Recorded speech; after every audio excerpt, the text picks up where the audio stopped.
A razão da nossa fé. Por Adão Carlos Nascimento. A história, as doutrinas e o governo da Igreja Presbiteriana do Brasil, ao alcance de todos. 65 questões que precisamos saber responder.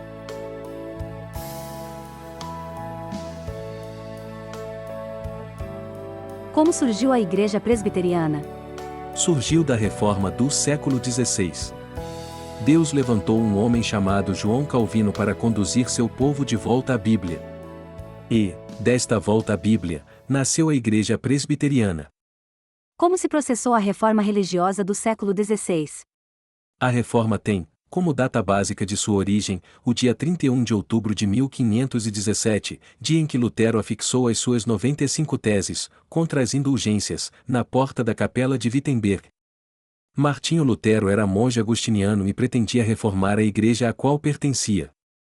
Porém, como foi excomungado pelo Papa Leão X, viu-se obrigado a romper com a sua igreja, dando, assim, origem ao movimento religioso conhecido como luteranismo. Movimentos religiosos independentes surgiram em outras regiões. Na Suíça, levantou-se Zwinglio, sucedido depois por Calvino. As igrejas que adotaram as doutrinas e o sistema calvinista denominam-se igrejas reformadas ou presbiterianas. Da Suíça, o presbiterianismo se espalhou para os Países Baixos, França, Escócia e Inglaterra. E, a seguir, atingiu todos os continentes. Hoje, os presbiterianos são o segundo maior grupo evangélico do mundo, perdendo em número apenas para os luteranos. Quem foi João Calvino? Foi um dos reformadores do século XVI. Nasceu em Noyon, Picardia, na França, no dia 27 de maio de 1564. Aos 14 anos de idade, Calvino entrou para a Universidade de Paris. Formou-se em Direito na Universidade de Orleans aos 20 anos de idade. Converteu-se a Cristo em 1533. Calvino foi o mais culto e o mais inteligente entre os reformadores. Escreveu comentários sobre todos os livros da Bíblia, com exceção do Apocalipse. Escreveu sermões e cartas e também tratados. Sua obra mais importante foi a instituição da religião cristã, mais conhecida como as Institutas. Nesta obra ele apresenta um sistema de doutrinas absolutamente bíblicas. Este sistema de doutrinas é conhecido como Calvinismo. É verdade que a primeira igreja que surgiu foi a Igreja Católica? Não, não é verdade. A Igreja do Novo Testamento é chamada de Igreja Primitiva, por ter sido a primeira e não ter nenhum nome especial. Esta igreja já não pode ser identificada com a Igreja Católica Romana, por várias razões, como, por exemplo, as seguintes. 1. Os problemas doutrinários e éticos surgidos na Igreja Primitiva eram resolvidos pelo presbitério, Atos 15, 1-29, na Igreja Católica, são resolvidos pelo Papa. 2. Na Igreja Primitiva não havia missa, havia culto com cânticos de hinos, orações, leitura e pregação. 3. Todos os membros da Igreja Primitiva participavam do pão e do vinho, na Santa Ceia 1 Coríntios 11, 23-29, na Igreja Católica só o padre é que participa do vinho, na comunhão. 4. Na Igreja Primitiva não havia padre, nem cardeal, nem papa ou havia, sim, presbíteros e diáconos. Qualquer pessoa que examinar o Novo Testamento, fundamento da Igreja cristã, verá claramente que a Igreja Católica Romana não tem nenhuma semelhança com a Igreja Primitiva. Como surgiu a Igreja Católica Romana? Surgiu da degeneração da Igreja Primitiva. Desde o início, homens fraudulentos entraram para a Igreja. No princípio, entretanto, as perseguições contra os cristãos se encarregaram de purificar a comunidade cristã. No ano 323, por um decreto do imperador Constantino, o cristianismo passou a ser a religião oficial do Império Romano. Cessaram as perseguições e muitas pessoas, sem serem verdadeiras convertidas, entraram para a Igreja. A atuação de tais pessoas e a influência do mundo pagão levaram a Igreja a adotar doutrinas e práticas que se chocam brutalmente com os ensinos bíblicos. Eis alguns exemplos. No ano 375 foi instituído o culto aos santos. No ano 431, instituiu-se o culto a Maria, ou a partir do concílio de Éfeso, cidade que pontificava a grande Diana dos Efésios, divindade feminina pagã. Em 503, surgiu a doutrina do purgatório. Em 783 foi adotada a adoração de imagens e relíquias. Em 1090, inventou-se o rosário. Em 1229, foi proibida a leitura da Bíblia. Há muitas outras inovações que seria longo mencionar aqui. Felizmente, Deus levantou homens para conduzir seu povo de volta à Bíblia. Vários movimentos de reforma religiosa, inclusive os propostos pelos concílios de Constantino, Pisa e Basileia, fracassaram. Porém, a reforma religiosa do século XVI triunfou. Por que Calvino não se uniu a Lutero, ao invés de criar um movimento à parte? Porque Lutero queria apenas reformar a Igreja, enquanto Calvino entendia que a Igreja estava tão degenerada, que não havia como reformá-la. Calvino se propôs organizar uma nova Igreja que, na sua doutrina, na sua liturgia e na sua forma de governo, fosse idêntica à Igreja primitiva. Como o presbiterianismo chegou ao Brasil? No século XVI houve uma tentativa de implantação do presbiterianismo no Brasil, através dos franceses que aqui chegaram em 1557. A Ceia do Senhor, segundo o rito bíblico calvinista, foi celebrada pela primeira vez, na América do Sul, no dia 21 de março de 1557, no Rio de Janeiro. Os franceses, no entanto, foram expulsos de nosso país em 1567. Duas outras tentativas foram feitas através dos holandeses, em 1624 e em 1630. Em 1654, os holandeses foram expulsos do Brasil, e as comunidades presbiterianas que eles haviam implantado no Nordeste, desapareceram. A implantação definitiva do presbiterianismo, no Brasil, se deu através do trabalho de missionários, que vieram especialmente para evangelizar os brasileiros. Quem foi o primeiro missionário presbiteriano a vir para o Brasil? Foi o reverendo Achel Green S. Monton, que chegou ao Brasil, no Rio de Janeiro, no dia 12 de agosto de 1859. Tinha apenas 26 anos de idade. Seu ministério durou apenas 8 anos, pois Monton faleceu em São Paulo, no dia 8 de dezembro de 1867. A esta altura, a nossa igreja já tinha um presbitério, o Presbitério do Rio de Janeiro, um seminário, 5 pastores e 3 igrejas organizadas, a primeira do Rio de Janeiro, a primeira de São Paulo e a de Brotas, no estado de São Paulo. Em que estão baseadas as doutrinas da Igreja Presbiteriana? Estão baseadas na Bíblia, a Palavra de Deus.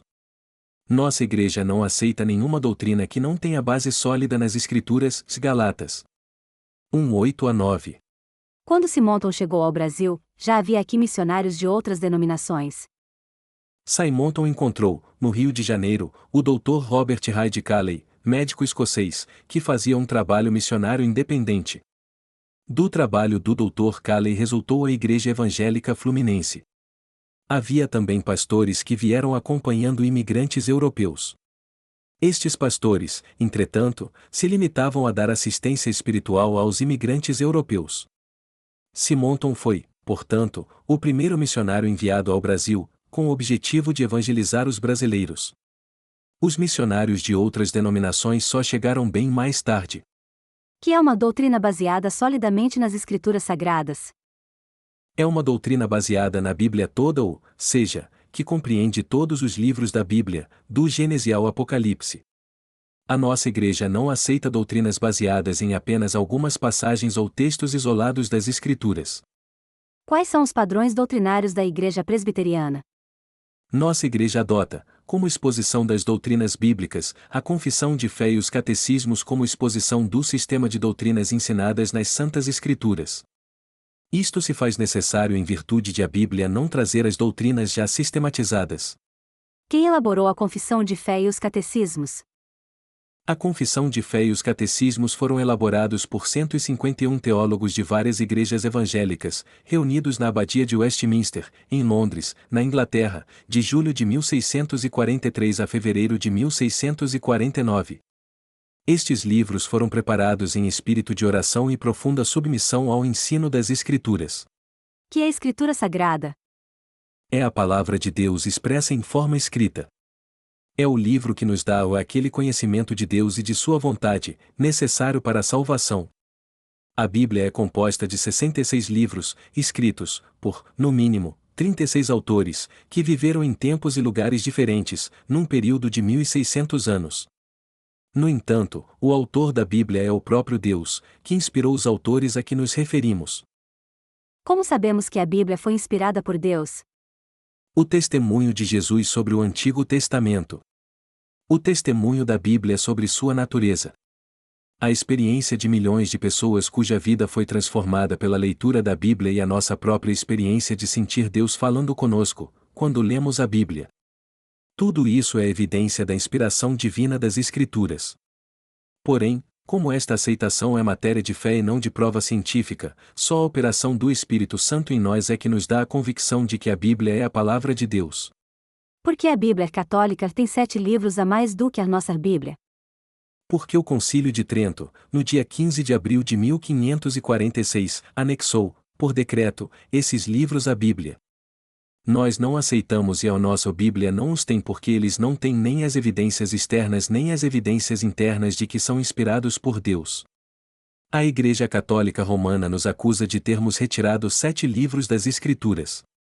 No entanto, foi ela que os acrescentou à Bíblia, no Concílio de Trento. O que as Escrituras nos revelam a respeito de Deus? Que Deus é espírito e, portanto, não tem corpo como nós, que Deus é um ser pessoal, capaz de compreender os nossos sentimentos e conhecer os nossos pensamentos, que Deus é eterno, imutável, infinito, conhece todas as coisas, vê tudo o que se passa no céu e na terra, está presente, ao mesmo tempo, em todos os lugares, é onipotente, nos ama, é cheio de misericórdia. Revela-nos também que Deus é justíssimo e terrível em seus juízos.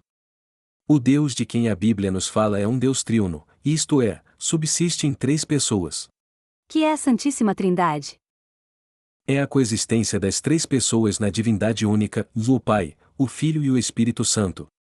São 3 pessoas distintas, da mesma substância, iguais em poder e glória, porém um só Deus.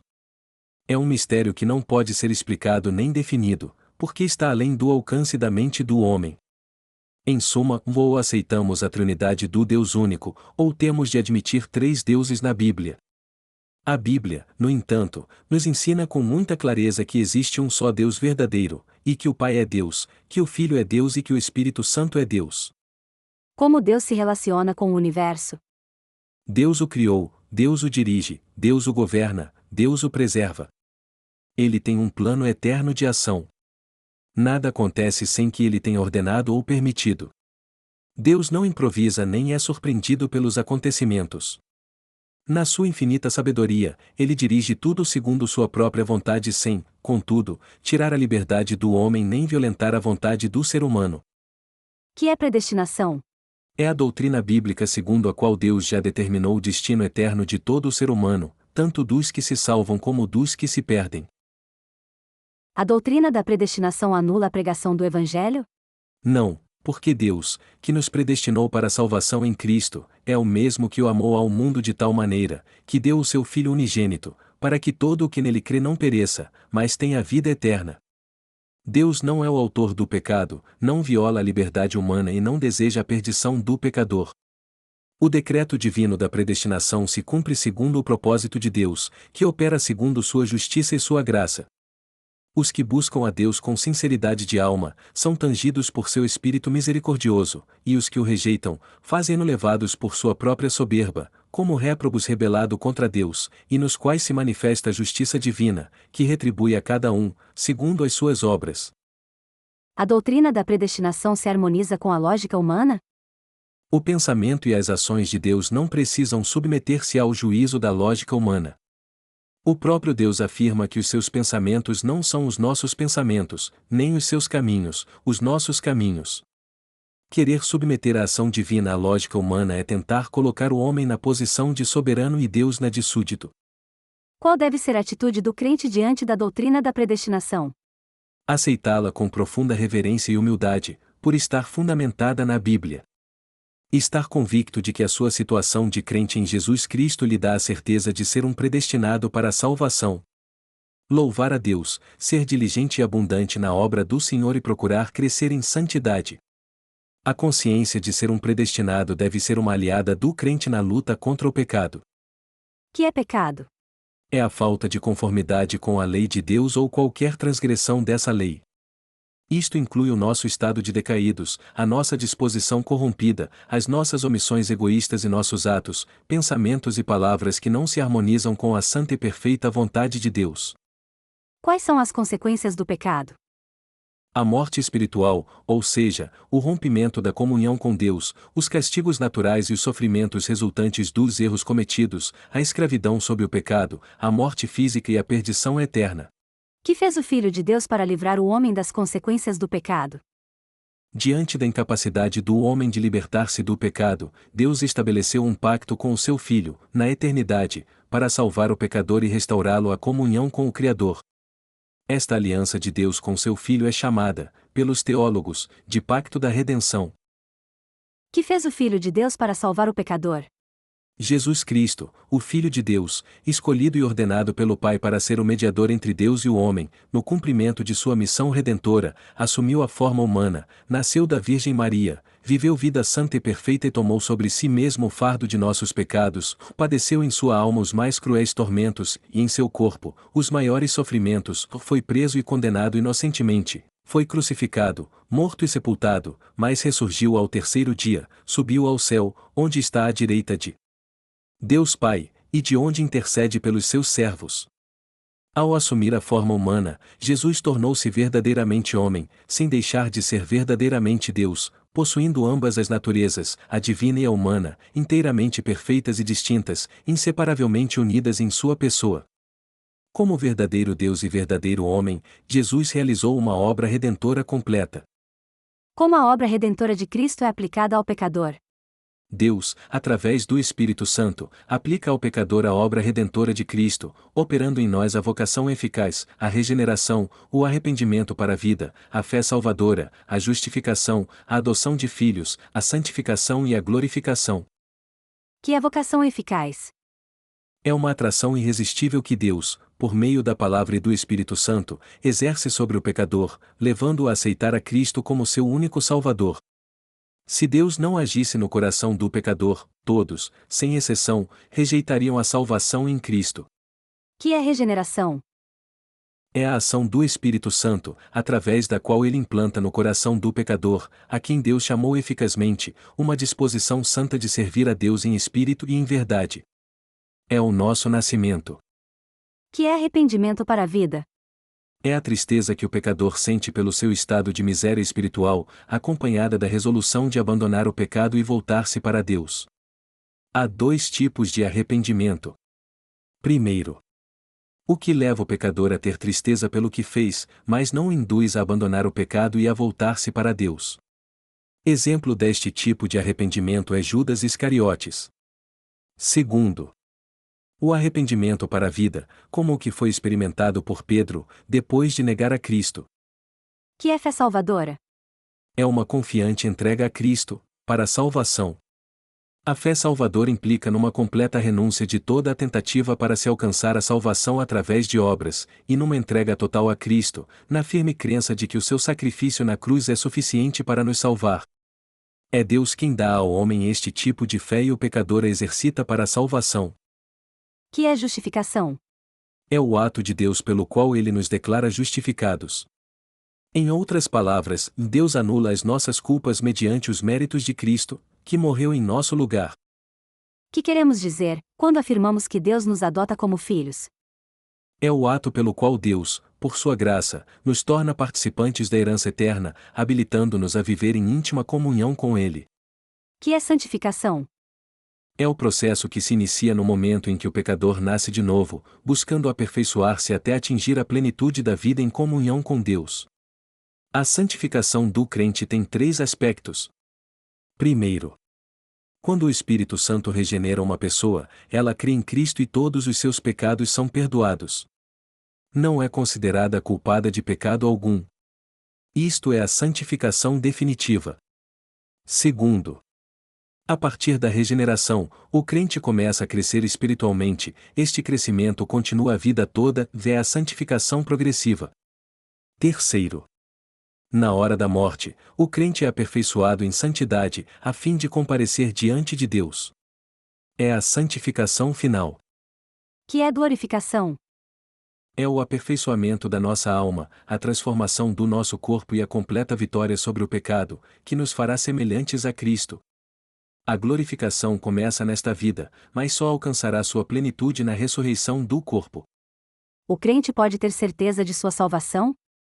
A palavra de Deus nos garante que todo aquele que crê em Cristo, como Senhor e Salvador, tem a vida eterna. Logo, o crente pode e deve ter a certeza de que está salvo e de que viverá com Deus na eternidade. O verdadeiro crente pode cair do estado de graça e perder a salvação? Não, o verdadeiro crente não perde a salvação, porque ela depende da fidelidade de Deus, que o escolheu. O poder de Deus é a garantia de que ele cumprirá o seu propósito. A morte expiatória, a ressurreição e a intercessão de Cristo garantem a salvação do crente. E o Espírito Santo é o selo e o penhor da nossa salvação, ou seja, o Espírito Santo também garante a eterna salvação do crente. Qual é o lugar das boas obras na vida do crente? Todo crente deve praticar boas obras como testemunho de sua fé, para a glória de Deus. Todo crente deve praticar as boas obras que Deus de antemão preparou para que andássemos nelas. No entanto, devemos estar plenamente conscientes de que somos salvos pela graça, mediante a fé, e não pelas obras, para que ninguém se glorie. As boas obras são a consequência e não a causa da nossa salvação. O crente deve guardar a lei? Na Bíblia, encontramos 3 tipos de lei. Primeiro, lei cerimonial e ordenanças que tinham como finalidade orientar, disciplinar e dirigir a vida religiosa do povo de Israel, servindo-lhe de instrumento de comunhão com Deus e de preparação para a vinda do Salvador. Segundo, lei civil e que disciplinava a vida do cidadão perante o Estado. Terceiro, lei moral e que revela a natureza e a vontade de Deus, bem como o dever de cada ser humano para com o Senhor. A lei cerimonial e a lei civil, do Antigo Testamento, foram todas abrogadas pelo Novo Testamento. Mas a lei moral, que se encontra resumida nos 2 mandamentos citados por Cristo, deve ser ainda obedecida por todos os homens, especialmente por todos os crentes. Em que sentido o crente é liberto do mal? No sentido de não ser justificado nem condenado pela lei. Mas o crente tem o dever de pautar a sua vida segundo a retidão estabelecida pela lei moral, que o Novo Testamento mantém como norma de conduta. Se o 4º mandamento ordena a guarda do sábado, por que não o guardamos? O vocábulo sábado, na Bíblia, vem da palavra Shabbat e significa repouso, descanso, etc. Na nossa língua, o 7º dia da semana chama-se sábado, mas isto não ocorre em todas as línguas. Em alemão, por exemplo, o 7º dia da semana chama-se Sonnabenden, véspera do sol, ou Samstag, dia de Saturno. Em francês, Samedi, dia de Saturno. Em inglês, Saturday, dia de Saturno. Logo, o 7º dia e sábado não são a mesma coisa. O que a lei ordena é a guarda de um dia de descanso por semana. E isto nós guardamos. Quando guardamos o domingo, estamos cumprindo o 4º mandamento. Por que guardamos o domingo? O calendário dos judeus lhes foi dado na saída do Egito. Os crentes em Cristo não estão obrigados a guardar o mesmo dia da semana, que os judeus guardavam e muitos ainda guardam. Guardando o domingo, não estamos quebrando o 4º mandamento. Por várias razões. Dentre elas, destacamos as seguintes. Primeiro, Jesus ressuscitou no domingo. Segundo, o Espírito Santo desceu sobre os crentes no Pentecoste, ou seja, no domingo. Terceiro, os apóstolos e os discípulos, após a ressurreição de Cristo, passaram a guardar o domingo. Quarto, o Novo Testamento chama ao domingo de dia do Senhor. Quinto, a tentativa de levar os crentes a guardarem o sábado, e não o domingo, primeiro dia da semana, é a inovação adventista, sem nenhuma base na palavra de Deus. Quem ordenou o matrimônio e quais os seus objetivos? O matrimônio foi ordenado pelo Criador, e tem como objetivos: primeiro, o mútuo auxílio de marido e mulher. Segundo, a propagação da raça humana por sucessão legítima e terceiro, impedir a impureza. Quais são as regras básicas que a palavra de Deus estabelece para o casamento do crente? São as seguintes. Primeiro, só pode casar-se quem pode dar consentimento ajuizado. Segundo, o crente deve casar-se somente no Senhor. Terceiro, não devem casar-se as pessoas entre quais existem graus de consanguinidade ou afinidades proibidos pela moral e que podem acarretar lesões biológicas. Em que circunstâncias a palavra de Deus permite o divórcio? Apenas em caso de adultério ou nos casos de deserção irreparável. O casamento é indissolúvel por ser uma instituição divina, figura da união entre Cristo e a Igreja. Que é a Igreja? A Igreja é o corpo de Cristo formado por todos os seus verdadeiros servos. Segundo a teologia reformada, há dois tipos de igreja. A igreja invisível constituída por todos os que já foram salvos, dos que estão sendo salvos e dos que serão salvos. Igreja visível ou militante, constituída por todos os que professam a fé em Jesus Cristo. Da igreja visível, no entanto, fazem parte tanto os verdadeiros crentes, misturados com o trigo e o joio. Nesta igreja visível e militante, com todas as mazelas que a caracterizam, é a igreja de Corinto. Toda igreja local, e exemplos, de Antioquia, de Jerusalém, etc., é o exemplo de igreja visível. A Igreja Universal é constituída de todas as igrejas locais, em todo o mundo. Como uma pessoa pode tornar-se membro de uma igreja presbiteriana? A admissão de membros, na igreja presbiteriana, obedece aos seguintes critérios. Primeiro, as pessoas batizadas na infância, numa igreja evangélica, são admitidas como membros da igreja mediante a pública profissão de fé. Segundo, as pessoas que não foram batizadas numa igreja evangélica, devem receber o batismo e fazer a pública profissão de fé. Terceiro, as pessoas que vêm de outra igreja evangélica, que não trazem carta de transferência, são admitidas pelo conselho da igreja, mediante solicitação por escrito. Na solicitação deve constar a razão ou razões que as levaram a tomar tal decisão. Quando um membro da igreja presbiteriana muda-se de um lugar para outro, deve providenciar sua carta de transferência. Caso não o faça, poderá ser arrolado por jurisdição ex officio, depois de estar frequentando, pelo menos por um ano, a nova igreja presbiteriana. Quais os deveres do membro da igreja presbiteriana? Viver de acordo com a doutrina da Escritura Sagrada, honrar e propagar o Evangelho pela vida e pela palavra, ou sustentar, moral e financeiramente, a Igreja e suas instituições, obedecer às autoridades da Igreja, enquanto estas permanecerem fiéis aos ensinos das Sagradas Escrituras, participar dos trabalhos e reuniões de sua Igreja, inclusive das assembleias administrativas. Como é o governo da igreja presbiteriana?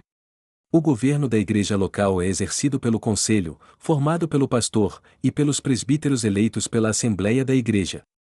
Sob a supervisão do conselho, funciona a junta diaconal, constituída de todos os diáconos da igreja, também eleitos pela Assembleia da Igreja local. Os diáconos cuidam da assistência social promovida pela igreja e da ordem no templo e suas dependências. Acima do conselho estão os demais concílios da igreja, o presbitério, sínodo e supremo concílio. Que é concílio? É uma assembleia constituída de pastores e presbíteros. Os concílios da igreja presbiteriana, em ordem ascendente, são os seguintes. 1. Conselho, que exerce jurisdição sobre a igreja local. 2. Presbitério, que exerce jurisdição sobre pastores e conselhos. 3. Sínodo, que exerce jurisdição sobre vários presbitérios de determinada região. 4. Supremo Concílio, que exerce jurisdição sobre todos os concílios. De todos os atos e reuniões dos concílios lavra-se ata, que é submetida ao exame e apreciação do concílio imediatamente superior ou, seja, o presbitério examina as atas dos conselhos que lhe estão jurisdicionados, o sínodo as atas dos presbitérios que lhe estão jurisdicionados e o Supremo Concílio examina as atas dos sínodos. Como se constituem os concílios? No conselho, o pastor é designado pelo presbitério e os presbíteros são eleitos pela igreja local, para um mandato de 5 anos, podendo ser reeleitos. O conselho nomeia, cada ano, o seu representante junto ao presbitério, que é constituído dos pastores e do representante de cada igreja que o presbitério jurisdicionado pelo sínodo de determinada reunião, e eleito por seu respectivo presbitério, na seguinte proporção: 3 pastores e 3 presbíteros por presbitério cujas igrejas tenham, em conjunto, até 2.000 membros. O Supremo Concílio é constituído de representantes, pastores e presbíteros, eleitos pelos presbitérios, na seguinte proporção: 2 pastores e 2 presbíteros por presbitério cujas igrejas tenham, em conjunto, até 2.000 membros, e mais um pastor e um presbítero para cada grupo de 2.000 membros. Os presbitérios se reúnem, pelo menos, uma vez por ano, ou os sínodos, de 2 em 2 anos, sempre nos anos ímpares, o Supremo Concílio, de 4 em 4 anos, sempre nos anos pares. Quais os requisitos para um membro da igreja ser eleito presbítero ou diácono? Ser são na fé, prudente no agir, discreto no falar e ser exemplo de santidade na vida. Deve ser membro da igreja em plena comunhão com ela, ser maior de 18 anos, civilmente capaz, assíduo e pontual no cumprimento de seus deveres e estar convicto de que Deus o chama para o exercício de qualquer destes ofícios. Como se faz a disciplina de membros na igreja presbiteriana? O membro da igreja só pode ser disciplinado depois de processo eclesiástico regular. Este processo será instaurado mediante queixa ou denúncia, por escrito, apresentada por um membro ou oficial da igreja.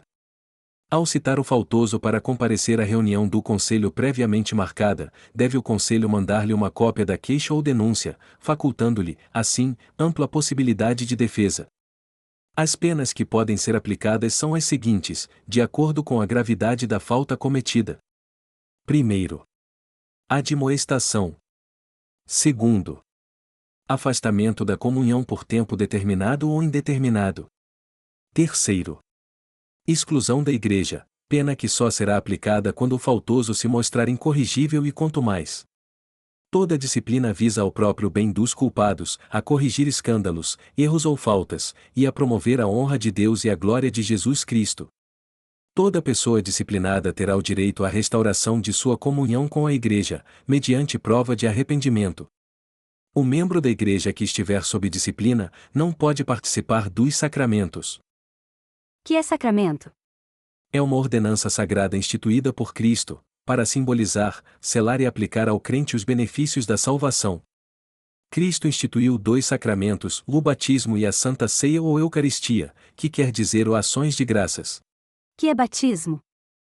É um sacramento que consiste no derramamento de água sobre a cabeça do batizando, em nome do Pai, do Filho e do Espírito Santo, indicando a recepção solene do batizando na igreja e selando a sua união com Cristo. Por que a igreja presbiteriana não batiza por imersão? Porque há relatos e circunstâncias, na Bíblia, que nos levam a concluir que o batismo bíblico não era aplicado por imersão. Vejamos. Primeiro, João Batista, por acaso, conseguia imergir no Jordão as multidões que iam ter com ele? Segundo, onde, em Jerusalém, os apóstolos conseguiram água para imergir 3.000 pessoas, no dia de Pentecoste? Terceiro, Paulo foi batizado dentro da casa de Judas. Haveria ali algum tanque, onde ele pudesse ser imerso? Quarto, o carcereiro de Filipos foi batizado por volta da meia-noite, depois de um terremoto que fendera as paredes da prisão. É possível pensar em imersão num caso como este? Quais são as bases bíblicas do batismo por aspersão? São muitas. Mencionaremos aqui apenas algumas.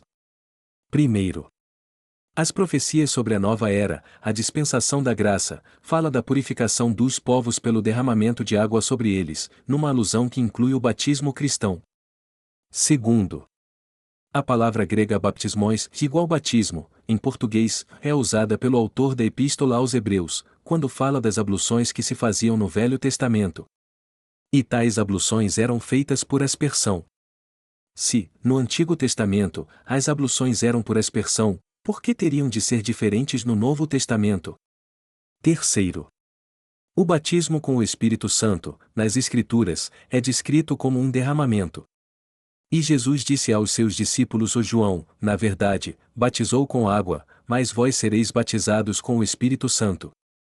Se o batismo com o Espírito Santo significa que o Espírito é derramado sobre as pessoas, podemos inferir que o batismo com água também deve ser feito mediante derramamento de água sobre os batizados. Quarto. No batismo a água é apenas símbolo, como são o pão e o vinho, na ceia do Senhor. Logo, não importa a quantidade de água usada no batismo. As crianças também devem ser batizadas? Sim. Na antiga dispensação, elas faziam parte da igreja, sendo recebidas pelo rito da circuncisão. E a igreja de Deus é uma só. No capítulo 11 da carta aos Romanos, Paulo emprega a figura da oliveira para representar o antigo povo de Deus. Diz ele que os judeus incrédulos foram cortados da oliveira e que os gentios crentes são enxertados nela. Deste modo, o antigo povo de Deus, que foram judeus, e o novo povo de Deus, constituído também de gentios, formam uma só árvore. Assim como as crianças faziam parte da igreja, na dispensação judaica, devem elas fazer parte da igreja na dispensação cristã. No Antigo Testamento, as crianças eram recebidas na igreja pelo rito da circuncisão. No Novo Testamento, são recebidas na igreja pelo batismo, que substituiu a circuncisão. Na dispensação da lei, a criança que não fosse circuncidada era eliminada do povo de Deus. O crente, na dispensação do Novo Testamento, que não apresenta seus filhos para o batismo, está quebrando a aliança com Deus e cometendo grande pecado. Mas, as crianças creem? Os textos bíblicos que falam da fé como pré-requisito para receber o batismo, não se referem às crianças. A prova é que Marcos, depois de citar as palavras de Cristo, e quem crer e for batizado será salvo, o registra também, e quem, porém, não crê, será condenado. Ora, se as crianças não são capazes de crer e, por isso, não podem ser batizadas, elas estão condenadas. No entanto, Jesus afirmou: "E das tais é o reino de Deus", e sem qualquer referência à fé. No Novo Testamento, registro de batismo de criança? O Novo Testamento registra o batismo de 5 famílias inteiras. Será que nessas famílias não havia crianças? Orígenes, um teólogo da igreja primitiva, ensinou que os apóstolos batizavam crianças. O que significa a ceia do Senhor? A ceia do Senhor é o sacramento que comemora e proclama o sacrifício único, perfeito e completo que Cristo fez, para a nossa redenção. Ela se caracteriza por apresentar uma ou mais verdades espirituais mediante sinais visíveis e externos. A ceia do Senhor é uma representação simbólica da morte de Cristo, um símbolo de nossa participação no sacrifício e na vitória de Cristo e, também, um símbolo da união espiritual de todos os crentes. A ceia do Senhor é um meio de graça, isto é, um meio que Deus usa para nos alimentar espiritualmente, promovendo assim o nosso crescimento espiritual. Que significa a morte para o crente? A morte física é o meio que Deus usa para revestir o crente da incorruptibilidade e da imortalidade. Isto é, a morte física é o instrumento que Deus utiliza para preparar a nossa alma e o nosso corpo para a vida além. Na hora da morte, nossa alma é aperfeiçoada em santidade e entra imediatamente no gozo da vida eterna, na presença de Deus. Ao morrer, o crente dorme aqui e acorda, no mesmo instante, na presença de Deus. O corpo entra em decomposição e volta ao pó, mas ressuscitará no último dia. Como o crente deve encarar a morte? O crente não deve ter medo da morte. Para o servo de Deus, morrer ou é partir e estar com Cristo, o que é incomparavelmente melhor. O morrer é lucro. Mas o crente não tem o direito de apressar a sua morte, seja por meio do suicídio ou expondo-se ao perigo de vida irresponsavelmente. O que ocorrerá na segunda vinda de Cristo? Na segunda vinda de Cristo, os mortos ressuscitarão, os vivos serão transformados, os anjos apóstatas e todas as pessoas que viveram sobre a terra serão julgados, e haverá uma separação eterna entre os salvos e os perdidos. Os ímpios irão para o castigo eterno e os salvos reinarão eternamente com Cristo. E assim concluímos essa reflexão enriquecedora sobre a fé, a história e os fundamentos da Palavra de Deus. Mas essa jornada está apenas começando. Quero convidar você a aprofundar ainda mais seu conhecimento nas Sagradas Escrituras, a Bíblia, pois é nela que encontramos a verdade, o consolo e o propósito para nossas vidas. Dedique tempo para estudá-la, medite em seus ensinamentos e permita que a mensagem divina transforme o seu coração. Se você gostou desse conteúdo, deixe o seu like e inscreva-se aqui no canal Conexão PSY. Isso nos ajuda a alcançar ainda mais pessoas com a mensagem do Evangelho. Que Deus abençoe a sua vida e até o próximo encontro.